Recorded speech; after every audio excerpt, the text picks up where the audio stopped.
욥기 40장 1절부터 24절까지의 말씀입니다. 1절부터 24절을 저와 성도님들이 한 절씩 교독하도록 하겠습니다. 제가 먼저 읽겠습니다. 여호와께서 또 욥에게 일러 말씀하시되 집전자가 전능자와 다투기는 하나님을 탓하는 자는 대답할지니라. 욥이 여호와께 대답하여 이르되 보소서, 나는 비쳐나온 무엇이라 주께 대답하리까. 손으로 내 입을 가릴 뿐이로소이다. 내가 한번 말하였사온즉 다시는 더 대답하지 아니하겠나이다. 내 여호와께 폭풍우 가운데에서 욥에게 일러왔습니다. 너는 대장부처럼 허리를 묶고 내가 내게 묻겠으니 내게 대답할지니라. 내가 내 공의를 부인하려는 내 의를 세우려고 나를 악하다 하겠느냐. 내가 하나님처럼 능력이 있느냐, 하나님처럼 천둥 소리를 내겠느냐. 위엄과 존귀로 단장한 영광과 영화를 입을지니 너희 넘치는 노를 비우고 교만한 자를 발견하여 모두 낮추되 모든 교만을 다 발견하여 가지게 악인을 그들의 처소에 짓밟을지니라. 그들을 함께 진토에 묻고 그들의 얼굴을 싸서 은밀한 곳에 둘지니라. 너를 구원할 수 있다고 내가 인정하노라. 이제 소같이 풀을 먹는 배의 못을 볼지어다. 내가 너를 지은 것 같이 그것도 지었느니라. 그 뚝심은 배의 힘줄에 그것이 꼬리치는 것은 백향목이 흔들리는 것 같고 그 넓적다리 힘줄은 서로 얽혀 있으며 그 배들은 사막대기 같은 그것은 하나님이 만드신 것 중에 으뜸이라. 그것을 지으신 이가 자기의 칼을 가져오기를 바라노라. 모든 들짐승에 뛰노는 자 그것을 위하여 먹이를 내는 그것이 연잎 아래서나 갈대 그늘에서나 늪 속에 엎드리니 그늘이 덮 시내버들이 그를 감싸는도다.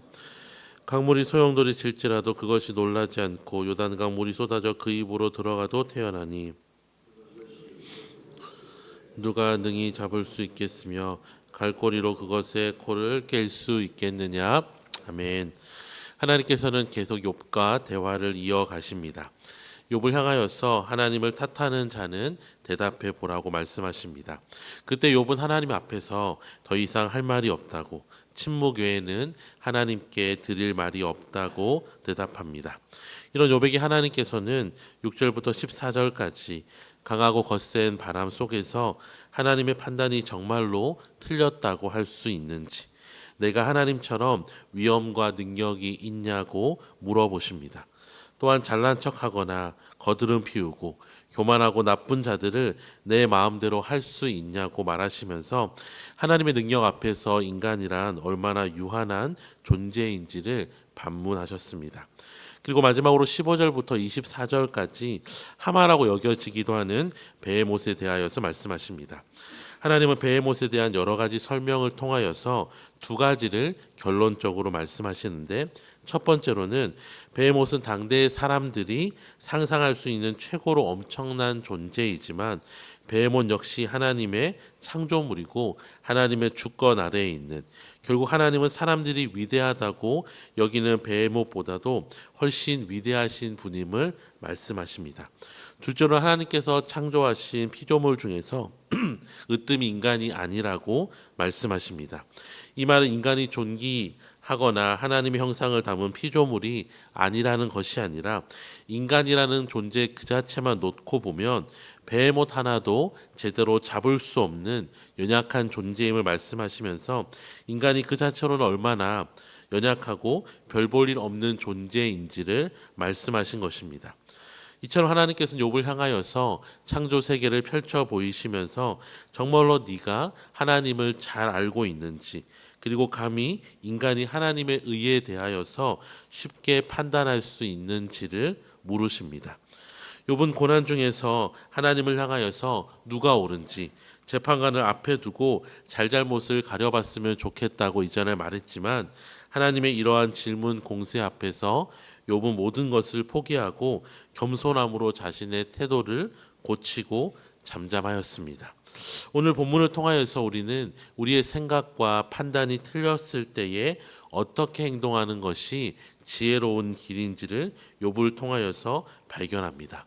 욥은 비록 하나님을 향하여서 자신의 억울함을 토로하면서 잘잘못을 가리자고 큰 소리를 쳤습니다. 하지만 하나님께서 욥을 향해 나타나셔서 욥의 경솔함을 지적하셨을 때에 그는 더 이상 고집을 피우지 않았습니다. 왜냐하면 욥은 하나님을 불신한 것이 아니라 사실은 역설적으로 하나님을 찾고 있었기 때문입니다. 욥은 고난 중에도 하나님을 불신하지 않았습니다.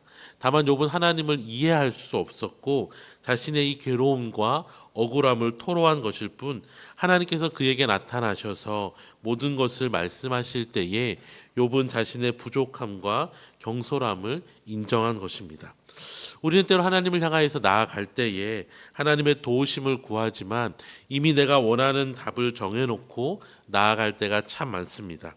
그래서 내가 원하는 대로 하나님께서 일하시지 않으면 하나님을 불신하며 내 뜻을 굽히기보다는 그럼에도 불구하고 하나님의 뜻을 바꾸려고 하는 잘못을 저지를 때가 참 많이 있습니다. 그런 모습을 성경은 간절함이라고 하지 않고 불신이라고 말합니다. 내 맘대로 모든 것이 이루어지길 바라는 것은 지혜가 아니라 어리석음입니다. 오늘 본문에 나타난 하나님의 질문처럼 우리는 짐승 하나도 어쩌하지 못하는 연약한 존재이지만 하나님이 모든 것을 다스리시고 주관하시며 모든 것을 섭리 가운데서 이끌어 오셨고 이끌고 계시고 이끌어 가실 전능하신 하나님이십니다. 그렇게 우리의 생각대로 이루어지는 것이 최선이 아니라 우리의 삶이 하나님이 원하시는 대로 이끌려가는 것이 최선입니다.